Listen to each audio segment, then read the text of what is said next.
Na Creator Studio ni package ambayo ilikuwa inaonyesha kwamba kuna Final Cut Pro, kulikuwa kuna zile tools ambazo zinakusaidia kuweza kufanya kazi kama Logic Pro pamoja na Pixel, vitu ambavyo vinahusiana na picha,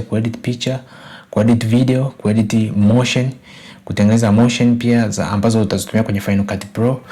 na nyingine nyingi kama vile zile keynote, tunaona numbers pamoja na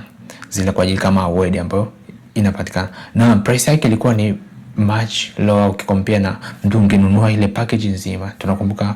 hii Final Cut Pro ilikuwa much expensive. Kwa hiyo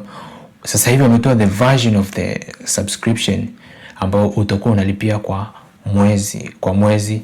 au kwa mwaka mzima, ambayo mwezi ilikuwa ni $12.99 ambao ni sawa na 19,000 ya Tanzania,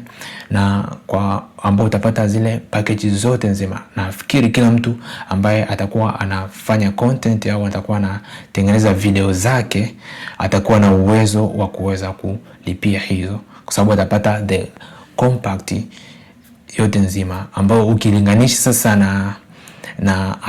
Adobe iko price yake ni kubwa zaidi kukompea na Final Cut Pro na